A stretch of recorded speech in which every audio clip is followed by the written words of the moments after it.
स्वागत है आपका एक बार फिर से आज की बड़ी और महत्वपूर्ण खबरों में। दोस्तों, देश भर में अनलॉक 3 चल रहा है, जिसमें कुछ चीजों पर सरकार ने छूट भी दी है। इस बीच कुछ बड़ी और महत्वपूर्ण खबरें निकल कर आ रही हैं, जिनका जानना आपके लिए बहुत जरूरी है।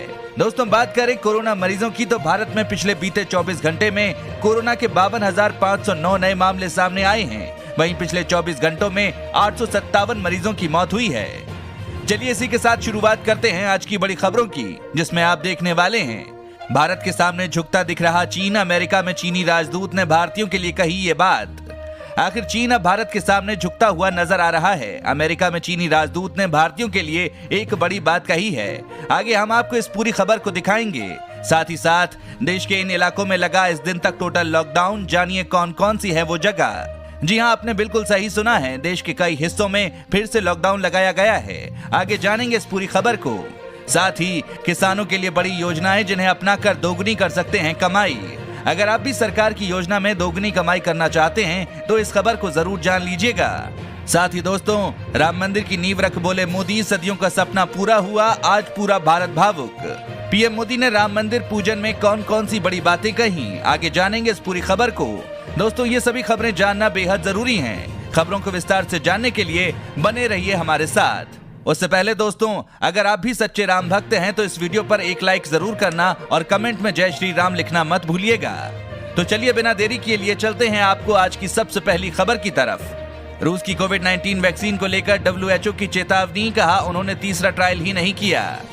रूस ने कोविड-19 वैक्सीन पर सभी क्लिनिकल ट्रायल खत्म होने का ऐलान कर दिया है और कहा है कि अक्टूबर के पहले हफ्ते से ही मास वैक्सीनेशन का कार्यक्रम शुरू करने वाला है। हालांकि अब विश्व स्वास्थ्य संगठन ने रूस की वैक्सीन को लेकर कई तरह के शक जाहिर किए हैं। WHO ने कहा है कि रूस ने वैक्सीन बनाने के लिए तय गाइडलाइंस का पालन नहीं किया है। ऐसे में इस वैक्सीन की सफलता पर भरोसा करना मुश्किल है। बढ़ते हैं अगली खबर में। भारत के सामने झुकता दिख रहा चीन। अमेरिका में चीनी राजदूत ने भारतीयों के लिए कही ये बात। गलवान घाटी पर भारत और चीन के बीच हुए सीमा विवाद को लेकर क्वी तियानकाई ने कहा कि मुझे नहीं लगता कि इस मुद्दे को चीन और भारत के बीच संबंधों में हावी होना चाहिए। इतना ही नहीं, चीनी राजदूत ने यह भी कहा कि मुझे नहीं लगता कि ये हमारे भारतीय दोस्तों का दृष्टिकोण है। गौरतलब है कि भारत और चीन के बीच लद्दाख में सीमा विवाद थमने का नाम नहीं ले रहा है। बता दें कि 15-16 जून की रात भारत चीन सीमा पर हुई हिंसक झड़प ने भारत और चीन को टकराव के मुहाने पर लाकर खड़ा कर दिया है। LAC के दोनों ओर एशिया की इन दो ताकतवर देशों की सेनाएं खड़ी हैं। हालांकि दोनों देशों के बीच शांति वार्ता भी लगातार जारी है। दोस्तों, इस चैनल पर हम आपको देश और दुनिया भर की सभी ताजा खबरों को सबसे पहले लेकर आते हैं। अगर आप भी चाहते हैं कि दुनिया भर की खबरें आपके पास सबसे पहले पहुंचें, तो चैनल को बिना भूले नीचे दिए गए लाल बटन को दबाकर सब्सक्राइब जरूर कर दें और बेल आइकन को जरूर दबाएं। दोस्तों, इस वीडियो को देखते रहिए, क्योंकि आगे आप देखने वाले हैं देश के इन इलाकों में लगा इस दिन तक टोटल लॉकडाउन। जानिए कौन कौन सी है वो जगह। साथ ही अब जानिए राशन कार्ड के लिए घर बैठे मोबाइल से कर सकते हैं अप्लाई। ये है आसान तरीका। आधार और पैन कार्ड की तरह ही राशन कार्ड भी देश के नागरिकों के लिए एक जरूरी डॉक्यूमेंट है। इस कार्ड की मदद से आम जनता को जहां एक ओर राशन मिलता है, वहीं दूसरी ओर ये पहचान पत्र के रूप में भी काम करता है। सरकार ने one nation one ration card की व्यवस्था लागू कर दी है। इस व्यवस्था के तहत किसी भी राज्य का राशन कार्ड धारक देश के किसी भी कोने से राशन ले सकता है। ऐसे में किसान परेशान हैं कि वे अपनी फसल कैसे बचाएं। इन हालातों से निपटने के लिए केंद्र सरकार ने प्रधानमंत्री कुसुम योजना शुरू की है। इस योजना से किसान अपने खेत में सूरज की रोशनी से चलने वाले सोलर पंप लगा सकते हैं। इससे कई फायदे हैं। किसान को सिंचाई के लिए ना तो आसमान के भरोसे रहना पड़ेगा और ना ही खेत का गला तर करने के लिए महंगा डीजल फूंकना पड़ेगा। एक बड़ा फायदा यह है कि कुसुम योजना से तैयार बिजली को बेचकर किसान अलग से कमाई भी कर सकता है। कृषि यंत्र योजना। आज बिना मशीनरी के खेती करना मुमकिन नहीं है। अगर खेती को फायदे का सौदा बनना है तो उसके लिए मशीनों का इस्तेमाल करना ही होगा। ट्रैक्टर, टेलर, रोटावेटर, कल्टीवेटर समेत आज तमाम ऐसी मशीनें आ चुकी हैं, जिनके इस्तेमाल से हम खेती के काम को बहुत ही सरलता और कुशलता से कर सकते हैं। लेकिन खेती की मशीनों को खरीदना भी हर किसान के बस की बात नहीं होती है। ऐसे में सरकार उनकी मदद करती है। किसान सम्मान निधि योजना। प्रधानमंत्री किसान सम्मान निधि योजना के तहत देश के हर किसान को सरकार हर साल 6,000 रुपए की आर्थिक मदद देती है। ये पैसा 2-2 हजार रुपए की 3 किश्तों में दिया जाता है। इसके लिए किसान अपने गांव के पटवारी या PM किसान की वेबसाइट पर जाकर रजिस्ट्रेशन करा सकते हैं। अगली बड़ी खबर में, इन इलाकों में हुआ 12 अगस्त शाम 6 बजे तक टोटल लॉकडाउन। असम सरकार ने बढ़ते कोरोना मामलों के मद्देनजर बड़ा फैसला किया है। राज्य सरकार ने तिनसुकिया और मकुम नगर पालिका बोर्ड के अंतर्गत आने वाले इलाकों में टोटल लॉकडाउन लगाने का फैसला किया है। इस फैसले के तहत लॉकडाउन 5 अगस्त शाम 6 बजे से 12 अगस्त शाम 6 बजे तक लागू रहेगा। स्थानीय मीडिया रिपोर्ट्स के अनुसार उल्लेखित क्षेत्रों के भीतर आवश्यक सेवाएं इस लॉकडाउन की अवधि के दौरान सभी जरूरी गतिविधियां बिना लाइसेंस के जारी रहेंगी। तिनसुकिया जिला प्रशासन ने इन इलाकों में संक्रमित लोगों का पता लगाने के लिए रैपिड एंटीजन टेस्ट करने का फैसला किया है। दुकानें और अन्य व्यापारिक प्रतिष्ठान खोलने वाले लोगों, वहां काम करने वाले कर्मचारियों, सामान डिलीवरी करने वाले लोगों के लिए कोविड-19 टेस्ट कराना जरूरी है। कहा गया है कि नगर पालिका और जिला प्रशासन के सहयोग से स्वास्थ्य विभाग व्यापक कोविड-19 परीक्षण के लिए कदम उठाएगा।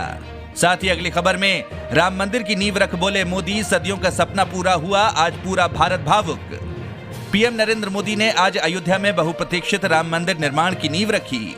मंत्रोच्चार के बीच पीएम मोदी ने चांदी की ईंट रखने के बाद पीएम ने कहा कि आज करोड़ों भारतीयों की अभिलाषा आशा पूरी हुई है। आज के इस पवित्र अवसर पर सभी को कोटि कोटि बधाई। उन्होंने कहा कि आज के दिन की गूंज पूरे विश्व में सुनाई दे रही है।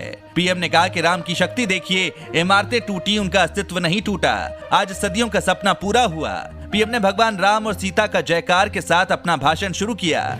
उन्होंने कहा कि करोड़ों राम भक्तों को आज इस पवित्र अवसर पर कोटि कोटि बधाई। आज इसकी गूंज पूरे विश्व में सुनाई दे रही है। पीएम ने कहा कि इस ऐतिहासिक पल का साक्षी बनने के लिए श्री राम जन्मभूमि तीर्थ क्षेत्र ट्रस्ट का आभार व्यक्त करता हूं। उन्होंने कहा कि आना बड़ा स्वाभाविक था, क्योंकि राम का काम किए बिना मुझे कहां चैन मिलने वाला था। साथ ही दोस्तों, पूर्वी और पश्चिमी उत्तर प्रदेश में अगले 3 दिन भारी बारिश की चेतावनी। उत्तर प्रदेश के पूर्वी और पश्चिमी इलाके में अगले 3 दिन के लिए भारी बरसात की चेतावनी जारी की गई है। मौसम विभाग के अनुसार राज्य के पूर्वी इलाके में कई जगहों पर चमक के साथ तेज बारिश होगी तथा ओले गिरने की भी आशंका व्यक्त की गई है। इसी तरह पश्चिमी इलाके में भी कुछ स्थानों पर तेज बरसात हो सकती है।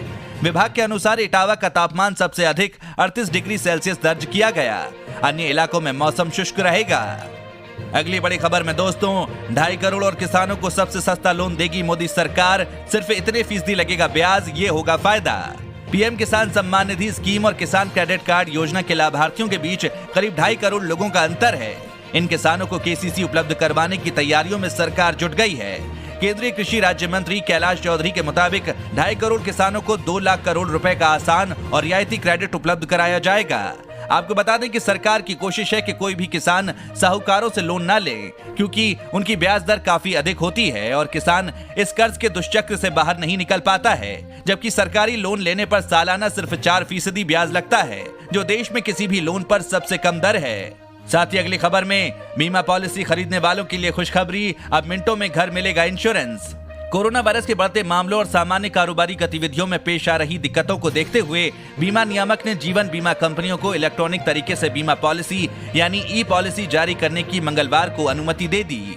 भारतीय बीमा नियामक और विकास प्राधिकरण ने एक परिपत्र जारी कर जीवन बीमा कंपनियों को पॉलिसी दस्तावेज को प्रकाशित कर बीमा धारक के पास भेजने के नियम से छूट प्रदान कर दी। हालांकि ये छूट सशर्त दी गई है। अगर आपने कोरोना वायरस महामारी के बीच जीवन बीमा खरीदा है या खरीदने की प्लानिंग कर रहे हैं तो ये खबर आपके लिए है। अब आपको बीमा खरीदने के बाद पॉलिसी डॉक्यूमेंट के लिए लंबा इंतजार नहीं करना होगा। साथ ही अगली खबर में 7 अगस्त से किसानों के लिए रेलवे चलाएगा किसान विशेष पार्सल ट्रेन, मिलेंगे कई फायदे। कोरोना वायरस महामारी की गंभीर स्थिति में किसानों की मदद के लिए भारतीय रेलवे ने बड़ा कदम उठाया है।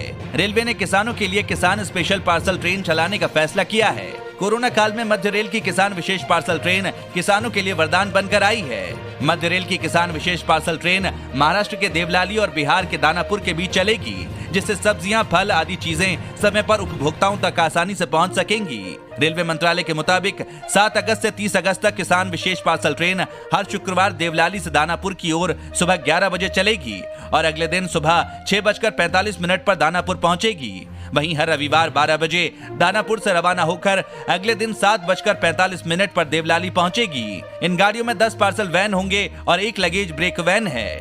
अगली खबर में बिल्कुल राम मंदिर जैसा ही दिखेगा अयोध्या का रेलवे स्टेशन, तस्वीरें देखकर दंग रह जाएंगे आप। अयोध्या में राम मंदिर निर्माण के लिए भूमि पूजन हो चुका है। प्रधानमंत्री नरेंद्र मोदी द्वारा भूमि पूजन के बाद मंदिर निर्माण के लिए पहली ईंट भी रखी गई। इस मंदिर के साथ साथ अयोध्या में बेहद ही खूबसूरत रेलवे स्टेशन भी बनाया जा रहा है। इस रेलवे स्टेशन के कायाकल्प पर 104.77 करोड़ रुपए खर्च किए जाएंगे। चलिए आपको दिखाते हैं इस स्टेशन की सुंदर तस्वीरें। इस स्टेशन भवन का निर्माण रेलवे की राइट्स उपक्रम द्वारा किया जा रहा है। इस भवन का निर्माण 2 चरणों में होगा। प्रथम चरण में प्लेटफॉर्म संख्या 1 व 2, 3 में विकास कार्य, वर्तमान सर्कुलेटिंग एरिया व होल्डिंग एरिया का विकास होगा। दूसरे चरण में नए स्टेशन भवन का निर्माण व अन्य सुविधाओं का निर्माण कार्य किया जाएगा। साथ ही दोस्तों, बढ़ते हैं अगली खबर पर। दिल्ली पुलिस में नौकरी का शानदार मौका, जल्दी करें अप्लाई, मिलेगी अच्छी सैलरी। अगर आप सरकारी नौकरी के लिए कड़ी तैयारी कर रहे हैं तो आपके लिए एक अच्छा मौका है। दिल्ली पुलिस में महिलाओं और पुरुषों के लिए 5846 पदों पर वैकेंसी निकली है। इस वैकेंसी पर आवेदन की प्रक्रिया 1 अगस्त से शुरू हो गई है। कैंडिडेट्स ऑफिशियल साइट delhipolice.nic.in पर जाकर एप्लीकेशन फॉर्म भर सकते हैं। इस भर्ती के तहत चुने गए कैंडिडेट्स को 7th पे कमीशन के तहत सैलरी मिलेगी। क्लास 12th पास कैंडिडेट्स भी इस भर्ती के लिए अप्लाई कर सकते हैं। इस भर्ती के लिए चयनित उम्मीदवारों को लेवल 3 के तहत 21,700 रुपए से लेकर 69,100 रुपए प्रति माह तक की सैलरी दी जाएगी। भर्ती के लिए आवेदन करने वाले उम्मीदवारों के पास मान्यता प्राप्त बोर्ड से 12वीं पास का सर्टिफिकेट का होना अनिवार्य है। इस भर्ती के लिए तहत उम्मीदवार का चयन ऑनलाइन और फिजिकल टेस्ट के आधार पर किया जाएगा। दोस्तों, अगर आप भी रोजाना ऐसी खबरें अपने